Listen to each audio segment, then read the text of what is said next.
na semana que vem nós vamos ter vamos dizer, uma palavra um pouquinho mais especial, porque quando a gente estuda tudo que a gente está vendo, é tanta coisa e tanta informação que às vezes precisa dar uma organizada. E nem dá para falar sobre todos os detalhes das 7 trombetas no nosso esquema de pregação, exatamente hoje.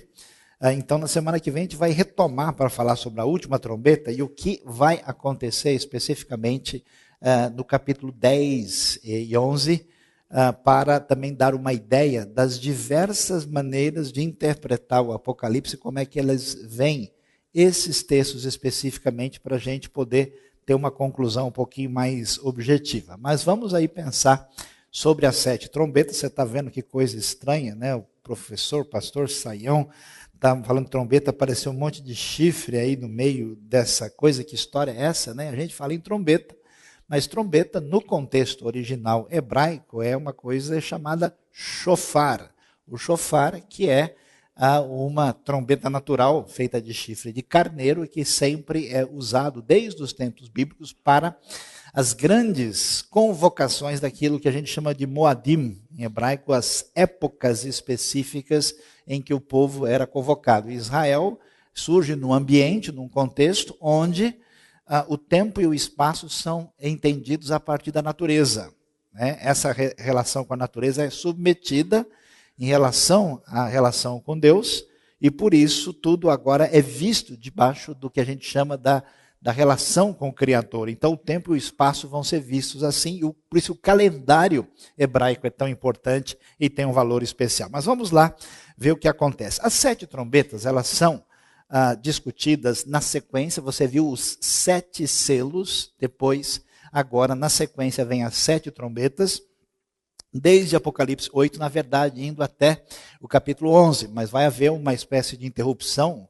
Aí você vai ver um artifício literário interessante que aparece dentro do Apocalipse, e o que acontece é que aparecem as 6 trombetas, um intervalo entre a 6ª e a 7ª, e vão aparecer o livrinho, as 2 testemunhas, sobre os quais nós não vamos falar hoje, e finalmente vem a última, que é a chamada a 7ª trombeta, depois de aparecerem aí os 7 selos, né? Vamos lembrar desde o começo o que está acontecendo. Igrejas perseguidas no ambiente do Império Romano, que estão sofrendo, querendo entender o que foi que aconteceu com a promessa da vinda de Cristo, especialmente com a chegada do reino de Deus, já que Cristo ainda não voltou, e já que o Império Romano aumenta a sua perseguição cruel contra a igreja, e aliás até estabeleceu um culto ao imperador, forçando os cristãos ainda a uma situação mais difícil do que já tinham. Então a dúvida surge. Então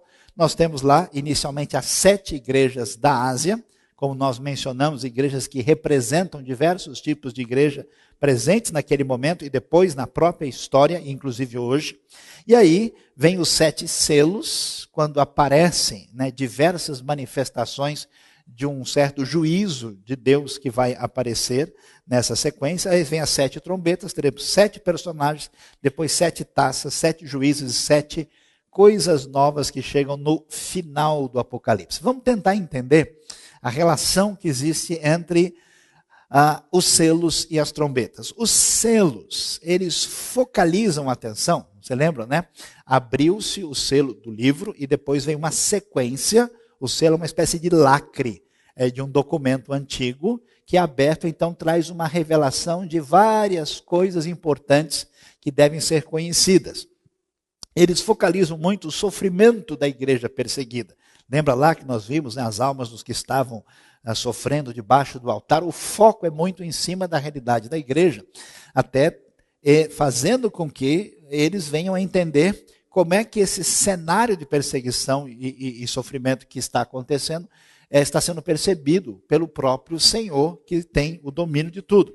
As trombetas, elas vão numa direção um pouquinho diferente. Elas vão falar agora do sofrimento do mundo sem Deus. O julgamento chega, ele vai agora direcionar a atenção para esse mundo sem Deus. O que é que Deus está preparando para essa realidade de perversidade e que existe nesse mundo ímpio que, no caso, está relacionado com o Império Romano e que se desdobra pelas facetas desse Império Romano, que atravessa a história e que chega até a gente, né? Só para a gente ter uma ideia assim, algumas pessoas lendo isso acham, como eu já disse, que tudo que aconteceu só na época de Roma e uma época imediata. Então alguns acham que isso tem a ver com aquela história do momento. Outros tentam jogar esses acontecimentos em várias épocas da história até chegar ao nosso tempo. E outros tentam lançar isso tudo numa tribulação futura que vai acontecer,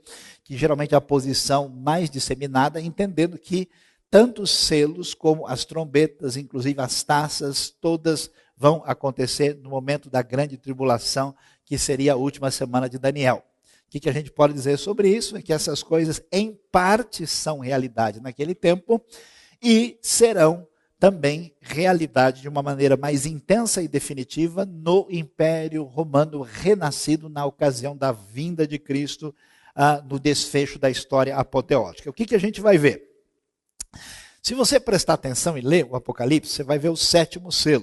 Esse sétimo selo, na verdade, ele abre, né? E o foco é que esse artifício literário que aparece no texto faz com que há uma transição direto para as trombetas, como que se o sétimo selo abrisse as 7 trombetas. Fosse, né, esse espaço aberto para a continuação de uma intensificação do juízo divino que se aproxima. Então, o sétimo selo é uma conclusão única de todos os terríveis juízos dos outros selos e um interlúdio entre eles e o juízo das 7 trombetas que se seguirão. Um sinal solene de que o Senhor está prestes a deixar o santo lugar, que vai ser mencionado, o altar, né? Então aparecem os 7 anjos com 7 trombetas, porque Deus vem para trazer o julgamento que vai acontecer. Vem os 7 anjos com 7 trombetas, depois vai aparecer mais tarde com 7 taças, que são flagelos, né? Julgamento divino, e os 3 ais que aparecem entre a 6ª e a 7ª trombeta, conforme o Apocalipse vai nos apresentar aí. Então, olhando exatamente para o conteúdo do texto, o que nós vemos no livro de Apocalipse, capítulo 8, verso 6. Então, os 7 anjos que tinham as 7 trombetas prepararam-se para tocá-las. O primeiro anjo tocou a sua trombeta e granizo e fogo misturado com sangue foram lançados sobre a terra. Foi queimado 1/3 da terra, 1/3 das árvores e toda a relva verde. O segundo anjo tocou a sua trombeta e algo como um grande monte em chamas foi lançado ao mar. 1/3 do mar transformou-se em sangue, morreu 1/3 das criaturas do mar e foi destruído 1/3 das embarcações. O terceiro anjo tocou a sua trombeta e caiu do céu uma grande estrela queimando como tocha sobre 1/3 dos rios e das fontes de águas. O nome da estrela é Absinto. Tornou-se amargo 1/3 das águas e muitos morreram pela ação das águas que se tornaram amargas. E o quarto anjo tocou a sua trombeta e foi ferido 1/3 do sol, 1/3 da lua e 1/3 das estrelas, de forma que 1/3 deles escureceu. 1/3 do dia ficou sem luz e também 1/3 da noite. Enquanto eu olhava, ouvi uma águia que voava pelo meio do céu e dizia em alta voz: ai, ai dos que habitam na terra por causa do toque das trombetas que está prestes a ser dada pelos 3 outros anjos. Vamos dar uma olhada aqui e falar um pouquinho sobre essas 4 trombetas para depois entrar nas 3 posteriores. Você pode observar que todos os elementos que surgem aqui nas primeiras trombetas que são tocadas envolvem o mundo criado por Deus. Observe a primeira trombeta aí, você vê, né, granizo, fogo misturado com sangue, a terra, as árvores e a relva verde. A gente vai ver na sequência o mar, as criaturas e as embarcações que estão aí. Então, a terra, o mar. Depois nós vemos cair do céu, aquela ideia que nós vamos ver em Mateus 24, Lucas capítulo 21, Marcos 13, que os poderes do céu são abalados, e aí cai essa estrela que vai atingir as águas, não agora do mar, mas aquilo que representa a sobrevivência humana, a partir da água potável, que é uma coisa muito valiosa naquele contexto.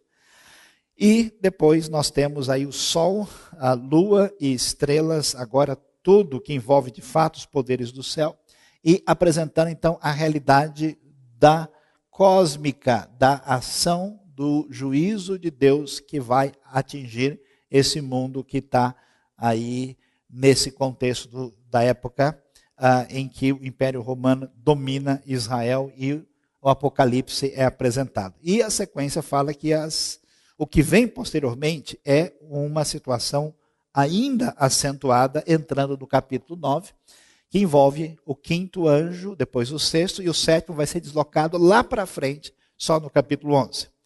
E diz o texto que o quinto anjo tocou a sua trombeta e viu uma estrela que havia caído do céu sobre a terra. A estrela foi dada a chave do poço do abismo. Quando ela abriu o abismo, subiu dele fumaça como a de uma gigantesca fornalha. O sol e o céu escureceram com a fumaça que saiu do abismo. Da fumaça saíram gafanhotos que vieram sobre a terra e lhes foi dado poder como dos escorpiões da terra. Esses dias eu ouvi alguém sugerindo que era um tipo de helicóptero novo que foi fabricado, que eram esses gafanhotos, muito pouco provável. Eles receberam ordens para não causar dano nem à relva da terra, nem a qualquer planta ou árvore, mas apenas aqueles que não tinham o selo de Deus na testa. Não lhes foi dado poder para matá-los, mas sim para causar-lhes tormento durante 5 meses. A agonia que eles sofreram era como a da picada do escorpião. Naqueles dias os homens procurarão a morte, mas não a encontrarão, desejarão morrer, mas a morte fugirá deles. Os gafanhotos pareciam cavalos preparados para a batalha. Tinham sobre a cabeça algo como coroas de ouro, e o rosto deles parecia rosto humano. Os cabelos deles eram como os de mulher e os dentes como de leão. Semelhantes, né, àqueles seres que aparecem em Ezequiel e aqui de maneira positiva, mas agora de maneira muito negativa, envolvendo elementos ameaçadores. Tinham couraças como couraças de ferro, e o som das suas asas era como o barulho de muitos cavalos e carruagens correndo para a batalha. Tinham caudas e ferrões como de escorpiões, e na cauda tinham poder para causar tormento aos homens durante 5 meses. Tinham um rei sobre eles e um anjo do abismo, cujo nome em hebraico é Abaddon e em hebraico Apolion. Primeiro ai passou, 2 ais ainda virão. O sexto anjo tocou a sua trombeta. Ouviu uma voz que vinha das pontas do altar de ouro que está diante de Deus.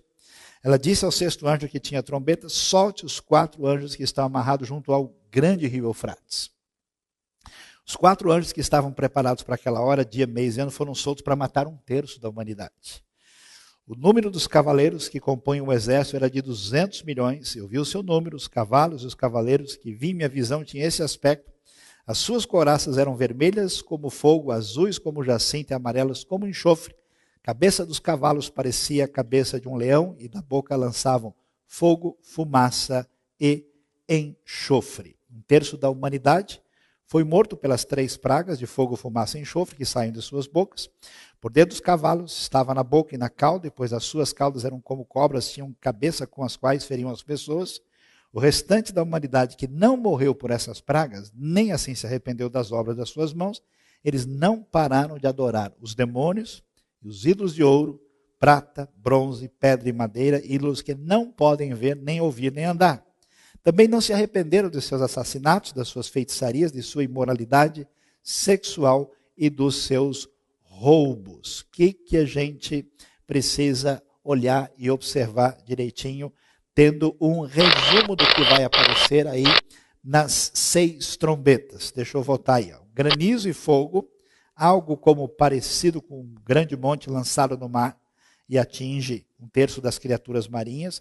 A grande estrela do céu, 1/3 parte do brilho do sol, luas e estrelas, e aí na quinta, a estrela cai do céu, esse poço de abismo, fumaça e gafanhotos e escorpiões, terrível, e a morte foge do homem, e aí essa grande voz no sexto com esse exército de cavaleiros que chegam a 200 milhões. Para entender o que está acontecendo, primeira coisa valiosa é descobrir tudo que está no cenário do Apocalipse, lembra que a gente mencionou? Tem a ver principalmente com Gênesis e Êxodo. E a pergunta que a gente pode levantar, por que tem a ver com Êxodo? Porque o Êxodo é exatamente o paralelo que nós temos diretamente entre o que aconteceu no passado e o que está acontecendo agora. No passado, o povo de Deus, a nação de Israel, foi oprimida e dominada por uma grande potência mundial, que era o Egito. Então, se você vai ver a Bíblia, o Egito, a Babilônia, a Síria e agora Roma exercem papéis semelhantes. Tanto é que a Babilônia vai ser chamada de Roma. Então, quando João está escrevendo, todos os elementos que surgem, eles evocam essa realidade que aconteceu lá no Êxodo. Por isso que vai aparecer essa ideia de tabernáculo, da arca, e vários elementos que têm a ver com esse paralelo do livro de Êxodo, e principalmente também por quê? Porque no passado, o povo de Deus exclusivamente era apenas Israel. E agora surge uma coisa diferente, nova, que é o quê? Que são esses gentios que foram incluídos na aliança, que reconheceram o Deus verdadeiro que se revelou a Israel, e agora eles vão formar essa nova comunidade que faz parte de uma realidade chamada povo de Deus. E assim como o povo de Deus foi perseguido por um poder que está definido com opressão e religiosidade falsa e todo tipo de maldade, da mesma maneira o que está acontecendo agora é semelhante. Então, esses paralelos estão nitidamente na mente do autor. Então, nós temos aqui um papiro descoberto de escravos trabalhando no Egito, exatamente fazendo aquilo que a Bíblia diz, que é trabalhando, construindo tijolos. Né? E há um outro papiro interessante, onde você vê que os que estão trabalhando têm feições estrangeiras diferentes, não se parecem com egípcios. A gente sabe que povos semitas foram escravos no Egito, apesar de não ter detalhes aí sobre a questão de Israel, por razões que não dá para discutir e conversar agora.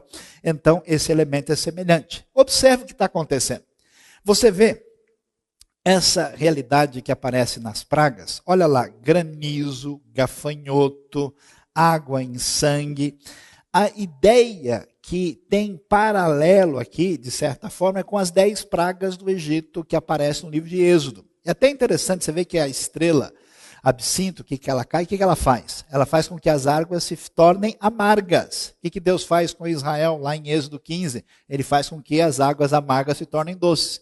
Então, esses elementos de granizo, de poder de Deus demonstrado do céu, a mortandade divina caindo sobre a terra, evoca uma situação semelhante ao que nós vimos. Então, veja lá, árvores e relva verde.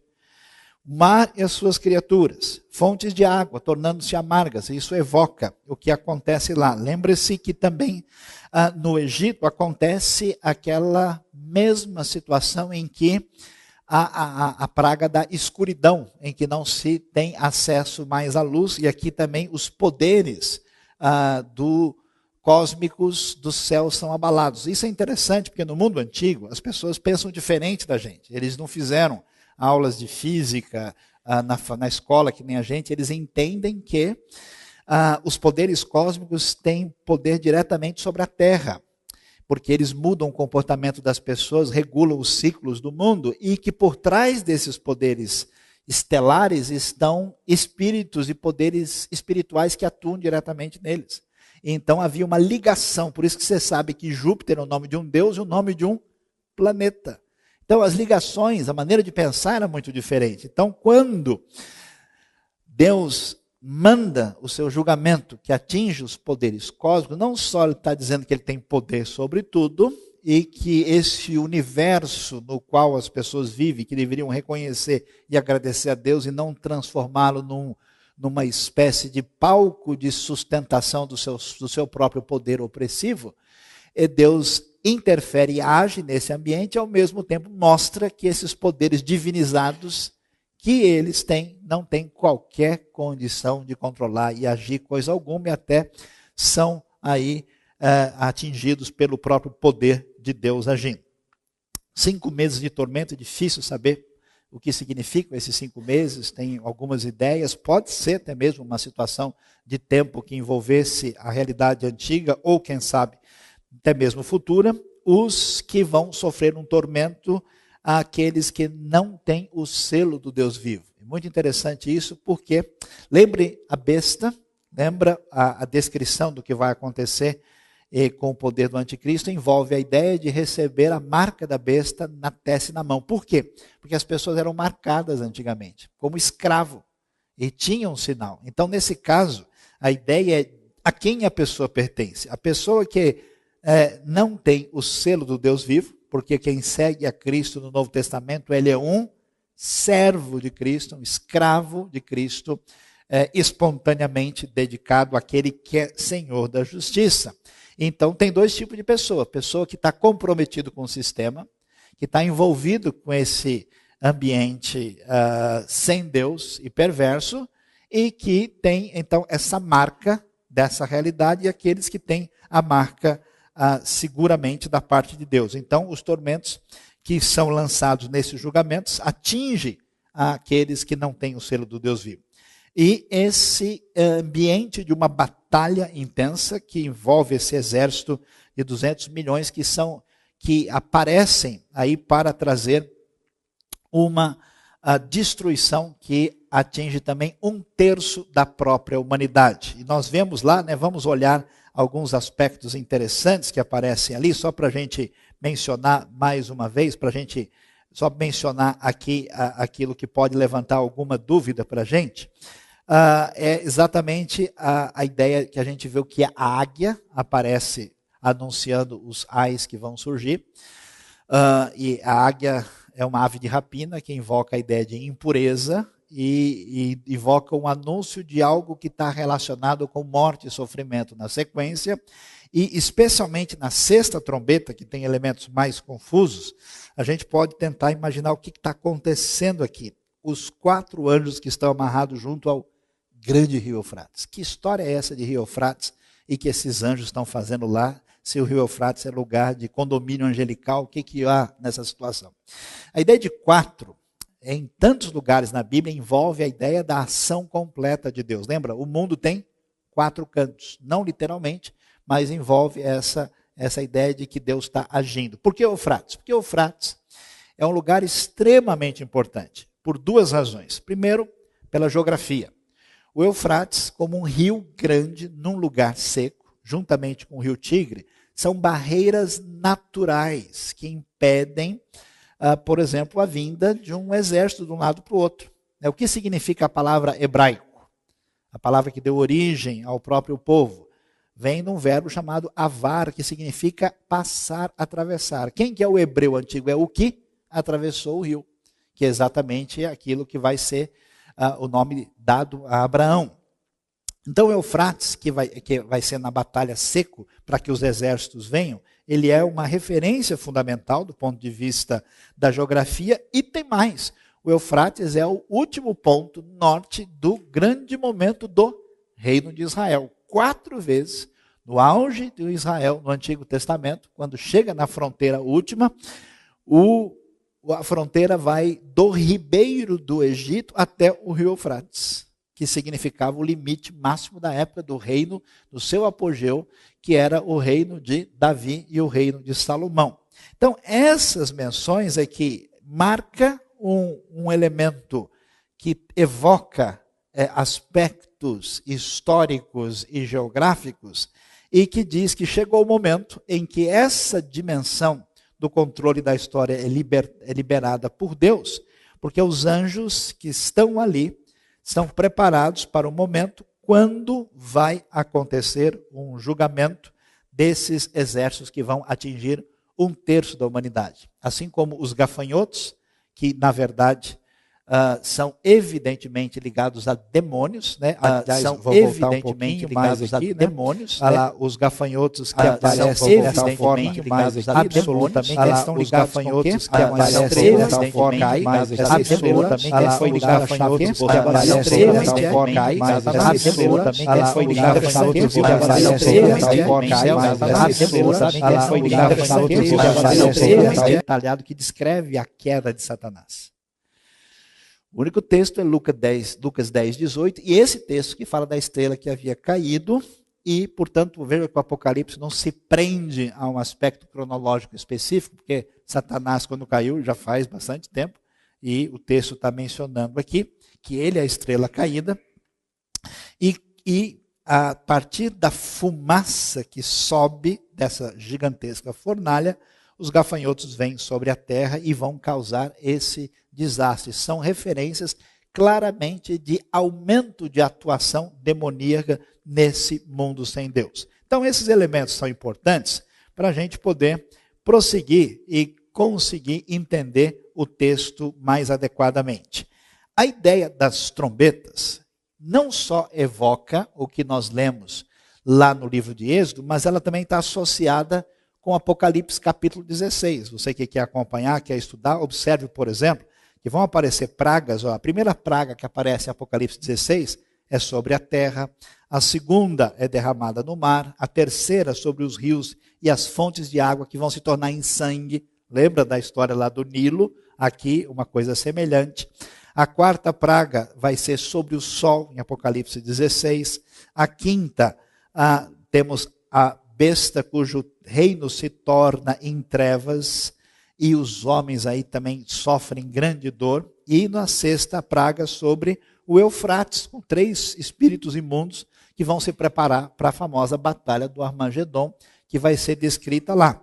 E a sétima, aí nós temos, paralelo à sétima trombeta, que eu não estou querendo falar para vocês ainda, onde nós temos aí o final com o triunfo do reino de Deus, o templo celestial se abre, aparece a Arca da Aliança, e da mesma forma vem a grande voz do templo celestial mostrando esse paralelo.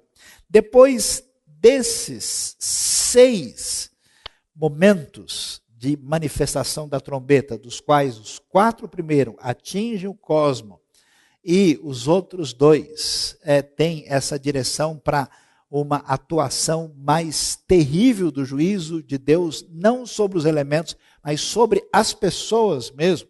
Nós vamos ter algo que chama atenção, que é a sétima trombeta. O que a gente lê lá? O 7º anjo tocou, desculpa que o slide caminhou aqui, na verdade, quando a gente vai ver que João agora tem uma visão da terra. Entre a 6ª e a 7ª trombeta há um parênteses, vai aparecer o anjo, o livrinho, um caniço semelhante a uma vara. O anjo anuncia que não vai ter mais demora. João recebe ordem para profetizar, ele come o livrinho e fala assim 1260 dias. Tudo isso fica num parêntese que a gente vai ver só na semana que vem. E vai direto para a 7ª trombeta. Então, da mesma forma como há um intervalo, talvez sugerindo que Deus está aguardando na sua misericórdia para dar prosseguimento no seu juízo intenso, do 6º do 7º para o 7º selo há um intervalo, da 6ª para a 7ª trombeta também. E aí, chega na 7ª trombeta, o que vai acontecer? O anjo toca e ouve fortes vozes nos céus que diziam: o reino do mundo se tornou de nosso Senhor e do seu Cristo, e ele reinará para todo sempre. Os 24 anciãos que apareceram lá no começo do livro, que envolve a ideia dos 12 ligado a Israel, 12 ligado aos apóstolos, então são gentios e judeus redimidos, em seus tronos, diante de Deus, prostraram sobre os seus rostos e adoraram a Deus, dizendo: graças te damos, Senhor Deus Todo-Poderoso, que és e que eras, porque assumiste o teu grande poder e começaste a reinar. Observe que isso é loucura, porque você está onde? No Império Romano, que domina e escraviza os cristãos, e que tem César como rei, como divino. Se um romano pega um negócio desse, ele vai ficar completamente maluco. Aliás, esses dias saiu uma notícia que está nos sites populares dizendo que o cristianismo foi uma invenção de um romano, que criou uma coisa para poder escravizar as pessoas. Quer dizer, só em site popular para sair um negócio desse, porque do ponto de vista da academia, essa ideia é muito estranha. Não faz o mínimo sentido, até porque o livro do Apocalipse, como a gente pode ver, é extremamente subversivo do ponto de vista do domínio romano daquela época. Dizer essas coisas que tem um outro senhor quando César está reinando, não é a maneira mais fácil de criar escravos. As nações se iraram e chegou a tua ira. Chegou o tempo de julgares os mortos e de recompensares os teus servos, os profetas, os teus santos, que temem o teu nome, tanto pequenos como grandes, e de destruir os que destroem a terra. Então foi aberto o santuário de Deus nos céus. Olha lá, e ali foi vista o quê? A arca da sua aliança. Olha lá, Êxodo, lembra que Êxodo, desde o capítulo 25 ao 40, é dedicado ao tabernáculo e seus utensílios. E a arca é o maior símbolo da presença de Deus, o elemento mais sagrado que existe. Houve relâmpagos, vozes, trovões, um terremoto e um grande temporal de granizo. E aí nós vamos ver o que isso significa. Nosso grande mestre aí, né, que já veio dos outros encontros nossos, vai nos dizer o que é importante que a gente não pode esquecer. Qual é o sentido? A gente pode gastar dias estudando e fazendo perguntas sobre detalhes desse texto. Mas o que ele está querendo ensinar para a gente? Primeira coisa que chama a atenção, o aviso divino. Por que é que aparecem as trombetas? Por que se toca o chofar aqui por meio do anjo? Porque Deus sempre avisa. Trombeta é aviso de que Deus trará juízo. Lá em Joel capítulo 2, verso 1 diz, toquem a trombeta em Sião. Isso significa uma coisa importante, porque apesar de que o Apocalipse está mostrando que o julgamento de Deus vai sendo intensificado, ele está dizendo, ó, Deus não vai pegar ninguém de surpresa. Ele está dizendo para todo mundo, está avisando, o toque da trombeta, que é uma ideia de alerta, é uma ideia para todo mundo ficar esperto e prestar atenção. Né? Às vezes eu penso que algumas coisas que acontecem na vida de certas pessoas são exatamente trombetinhas do Senhor. Sujeito desligado de Cristo, assim, né, que não está nem aí para nada, ele vai assim brincando até que ele recebe um encontrão, de repente o sujeito dá uma parada, ele fala, opa, peraí, o negócio está ficando feio. Deus, na sua bondade, provê aviso, provê advertência e provê aí condição da pessoa prestar atenção naquilo que vai acontecer. É interessante ver o que o texto diz o tempo todo. Você viu? Né? Hoje, se alguém perguntar o que você foi fazer na IBNU, nós fomos falar sobre um terço de tudo que vai acontecer de julgamento na terra. Você entendeu bem? O que diz o texto em 8:7b? Foi queimado um terço da terra, um terço das árvores e toda a relva verde. Por que toda hora esse negócio de um terço que se repete na maioria das pragas? Porque o texto quer dizer para a gente que o juízo de Deus é ainda parcial. Diante da atrocidade, da maldade, da perversidade do Império Romano, era para Deus descer fogo do céu de imediato. A gente é assim, né? Os apóstolos de Jesus, João estava andando com Jesus lá, passou em frente a uma aldeia samaritana, Senhor, vamos pedir fogo do céu para detonar esses caras? A gente quer resolver a coisa na hora. Né? Por isso que Deus não ouve todas as nossas orações. Imagina quantos vizinhos nossos já tinham ido para a glória, se ele respondesse. Então Deus, né, graças a Deus, não ouve todas. E, diante disso, um outro aspecto que a gente não entende, por que tanta coisa ruim acontece com tantas pessoas e Deus não toma uma atitude imediata? Pela mesma razão que ele não toma com você. Porque Deus é misericordioso. E o seu juízo é parcial, ainda não é final. Diante do que acontecia, era para Deus entrar e arrebentar tudo. Por que é que ele não fez isso ainda com o nosso mundo? Às vezes eu vejo certas coisas tão terríveis. Ontem eu ainda estava conversando com uma pessoa que está se envolvendo com um ministério que tenta segurar o que está crescendo no mundo, que é tráfico de pessoas. Pessoas que são raptadas, aí são escravizadas, massacradas, usadas especialmente na indústria sexual, e depois elas são assassinadas. Gente que não tem família, que não tem referência, que não tem ponto de apoio nenhum, que é pobre, que vive num ambiente, o pessoal vai lá, rapta e usa e mata, porque ninguém vai se importar. No mundo onde as referências não têm mais valor nenhum, essas pessoas simplesmente desaparecem e ninguém nem observa. Né? E no mundo onde tende-se a concentração de poder perigosamente, dessa maneira babilônica e romana, por que se pressiona tanto contra a família? Porque a família é o grande sustentáculo contra a dominação total. Porque quando os indivíduos forem indivíduos soltos e isolados, eles estarão à mercê da destruição de quem tem o poder de fato. É terrível o processo. Então, nesse sentido, o juízo de Deus não vai até o fim ainda. A graça divina está presente no meio do julgamento do Apocalipse. Tanto esteve naquele contexto, como ainda está presente, e de certa forma, no desfecho final, ainda Deus dá tempo para que as pessoas considerem esse arrependimento e voltem atrás diante disso. Por isso, a questão fundamental que Apocalipse trabalha com a gente tem a ver com arrependimento. Você observa que o texto vai dizer coisa para a gente que é impressionante. Ó. O restante da humanidade que não morreu por essas pragas, que vai aparecer aí no final do capítulo 9, portanto, relacionado com a sexta trombeta, nem assim se arrependeu das obras das suas mãos. Eles não pararam de adorar os demônios, os ídolos de ouro, prata, bronze, pedra e madeira, ídolos que não podem ver, nem ouvir, nem andar. Também não se arrependeram dos seus assassinatos, das suas feitiçarias, da sua imoralidade sexual, dos seus roubos. Portanto, observe bem. Quando Deus não pega pesado demais, o que ele faz? Ele dá um tempo para a pessoa dar marcha ré e voltar. O que muita gente faz? Como ainda a coisa não chegou num ponto extremo, a pessoa ainda acha que ele está no controle da situação, ainda acha que ele tem no domínio. Ele ainda dá uma explicação diferente, ainda acha que ele tem o domínio. Então Deus diz, olha, vai devagar. O objetivo das pragas não virem, ou melhor, das trombetas não virem com julgamento definitivo, é dando oportunidade para o pessoal voltar atrás. Qual é a única maneira de viver a vida cristã? Sempre é com arrependimento. O que é arrependimento? É dar marcha ré. É pedir desculpa, é repensar. Se você está preso no seu mundo, onde você não realinha nada, e não repensa, você está nessa doença mortal que destrói as pessoas.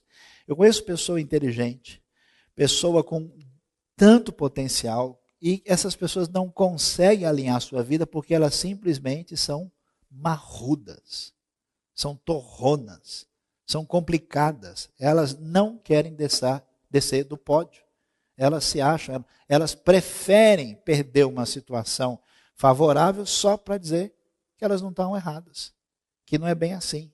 Então, nesse sentido, o arrependimento é a condução da vida. Quando esse negócio não é levado a sério e vai longe na trajetória de uma pessoa, a pessoa vai se comprometendo mais consigo mesmo e com os seus erros. E, consequentemente, ele entra nesse absurdo que a gente pode observar nos dias de hoje. É assustador o que a gente começa a ver na nossa sociedade. Não são só pessoas que questionam o mundo, mas elas estão abertas para destruir tudo que se encontra na frente, sem nenhuma capacidade de reavaliação do que está acontecendo. Portanto, a gente precisa fazer a seguinte consideração. Você, na sua vida pessoal e espiritual, a pergunta que a gente faz, qual foi a última vez que Deus sensibilizou o seu coração? Você sabe que faz mal fazer o que você está fazendo, vir aqui escutar pregação. Isso não ajuda ninguém. Pelo contrário, prejudica. Prejudica as pessoas que não têm nenhuma disposição e interesse em obedecer a Deus. Que vem meramente cumprir um encontro social. Que vem fazer de conta que é cristão, acha legal. A pessoa vai virando bandido e não percebe. Por isso que muita gente religiosa é bandido. A Bíblia fala de religioso bandido o tempo todo. Porque a pessoa não tem nenhum interesse real de envolvimento com Deus, com a sua palavra, com o seu ensino e de conduzir a sua vida a partir dessas referências. E isso causa endurecimento do coração. Qual é o problema desse pessoal? Isso chega num ponto crônico que eles não abrem mão da sua maldade. O que o texto diz?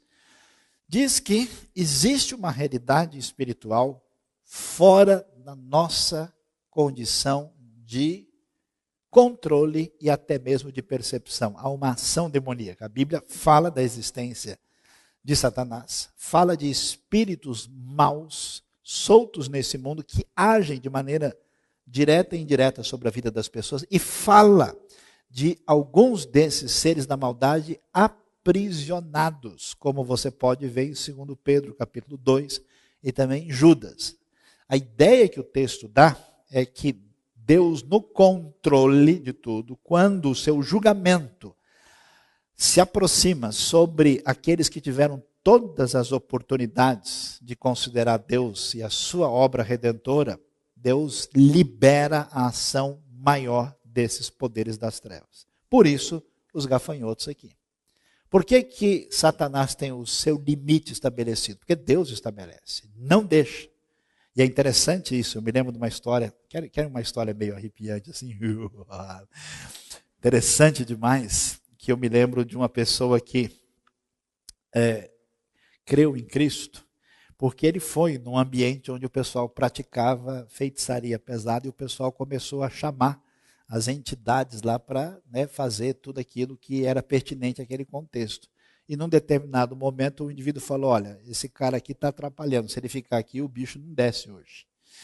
E aí ele ficou assustado por isso, falou, não, porque a luz dele não é daqui, ele tem que ir embora desse lugar. Aí ele foi expulso de lá e ele foi procurar o evangelho e se converteu. Se os crentes dão mole, até os demônios são obrigados a evangelizar. Olha só que coisa impressionante.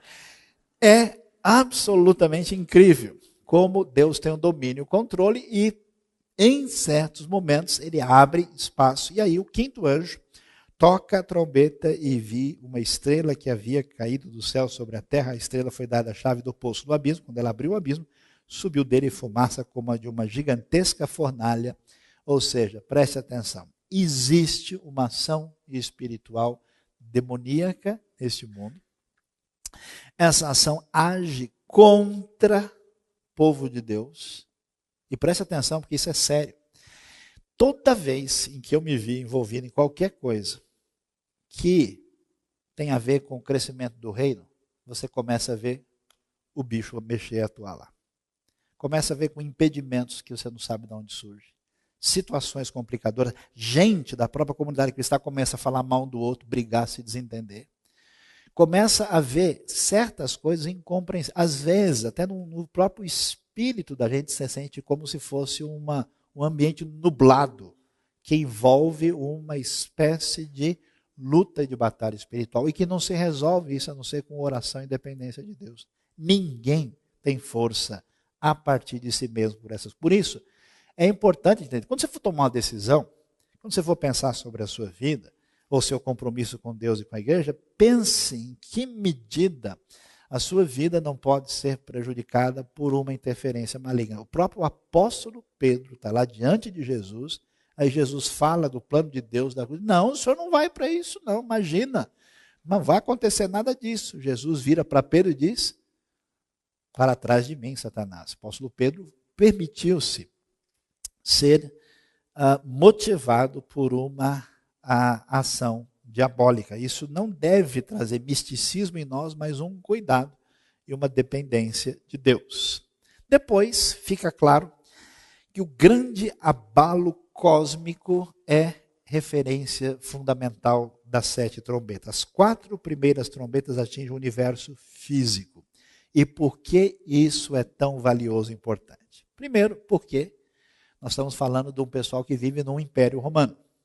Esse império romano que domina todo o universo físico e que considera toda a ordem natural como centro da sua estabilidade. E essa ordem natural que supostamente é sustentada por esses poderes que governam tudo e são divinos, aliados ao poder do imperador. Interessante descobrir que o faraó do Egito, ele é o filho do Deus Sol. Eles estão todos associados a esses poderes enormes. O que o texto vai dizer para a gente? Que aquilo que é referência da estabilidade humana, na sua atitude de rebeldia contra Deus, não vai permanecer firme, porque Deus tem o controle sobre tudo. Deus pode mandar terremotos, Deus pode interferir no processo e as coisas não estão debaixo do nosso controle. Impressionante como alguns acidentes que têm acontecido no mundo, chamados desastres naturais, deveriam fazer as pessoas ficarem espertas e temerem mais a Deus. Por exemplo, o famoso tsunami que atingiu a Indonésia, entre tantas coisas, ele destruiu uma área, um dos maiores centros de prostituição infantil do mundo, que a notícia não diz para ninguém. Aquela área foi arrebentada e aquele ambiente foi duramente atingido. E é impressionante ver uma cantora islâmica aparecer na TV da Indonésia cantando, ó Deus, com certeza o Senhor está chateado e aborrecido conosco. Enquanto muita gente aqui não só observa isso, como entende que isso envolve algum tipo de injustiça indiscriminada da parte de Deus. Deus não tinha o que fazer, foi lá e deixou a coisa acontecer. Essas pessoas não sabem quem Deus é, nem têm temor de Deus. Deus tem o do poder do universo na sua mão. A nossa vida não é nada, não temos poder nenhum. E é importante observar que esse é um processo no Apocalipse que trabalha a redenção da criação. Porque a vida eterna, na sua dimensão definitiva, não é virar fumacinha e morar num ambiente etéreo. É a redenção do mundo criado e de todo o universo, com a vitória absoluta sobre o mal. Então, nesse sentido, esse abalo antecipa essa grande vitória que a gente cantou agora, pedi para o Gil, para a gente cantar de novo no final, porque aí a coisa fica animada mesmo, do jeito que o Apocalipse gosta. O que acontece? Tudo isso traz para a gente um grande problema. O que acontece no Apocalipse? Apocalipse, a gente vê que vem o julgamento de Deus sendo intensificado.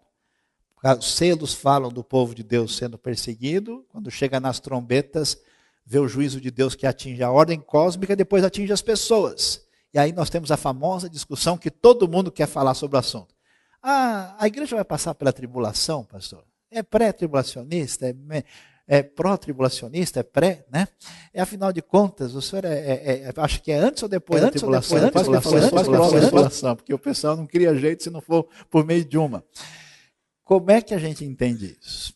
A Bíblia vai apresentar a ideia de que o povo de Deus é protegido. Pode ser, alguns acham, que é protegido completamente. Deus leva eles embora e eles não enxergam nada. Eu acho pouco provável que vai acontecer isso. Até porque aqui não está acontecendo isso.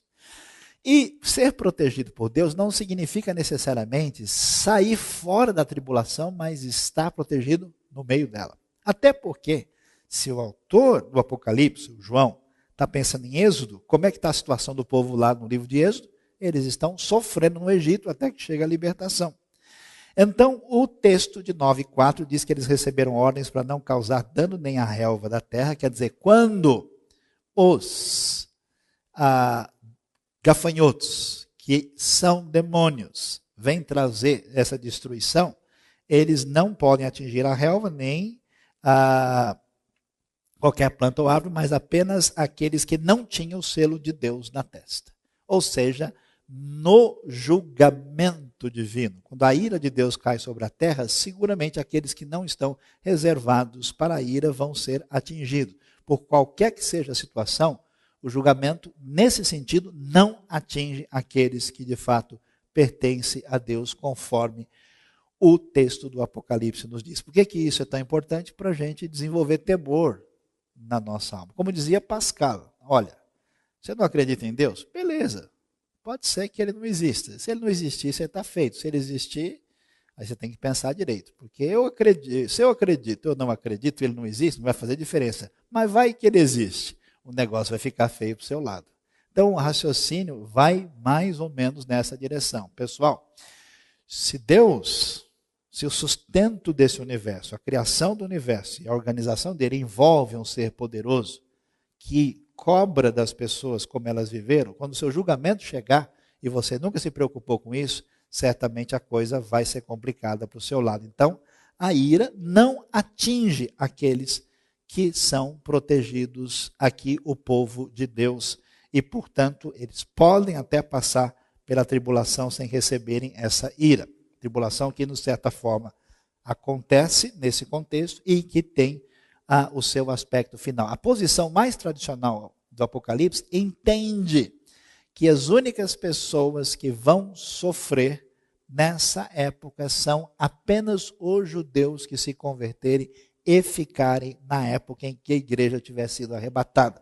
É pouco improvável, na minha opinião, isso vai envolver judeus e gentios sofrendo a perseguição daquilo que vai ser o anticristo. E, finalmente, nós vamos ver o anúncio da 7ª trombeta, que vai dar essa frase absolutamente gloriosa, vitoriosa e de confrontação com o poderio romano, que é: o reino do mundo se tornou de nosso Senhor e do seu Cristo, e ele reinará para todo sempre. O Roma e Egito têm o seu fim. Não tem jeito. O Egito já teve. Qual é a história? Os exércitos do faraó ficaram no fundo do mar. O poderio de Roma também irá para longe. Aquele poderio que aparece na nossa Roma renascida também não vai permanecer. e o reino do Senhor será vencedor. Então, que Deus nos abençoe enquanto a gente aguarda a 7ª trombeta. Semana que vem, nós vamos aguardar para ouvir sobre ela e a gente aguarda ela definitiva mais para frente, quando Deus, de fato, resolver intervir de maneira definitiva na história. Deus abençoe o nosso coração. Amém.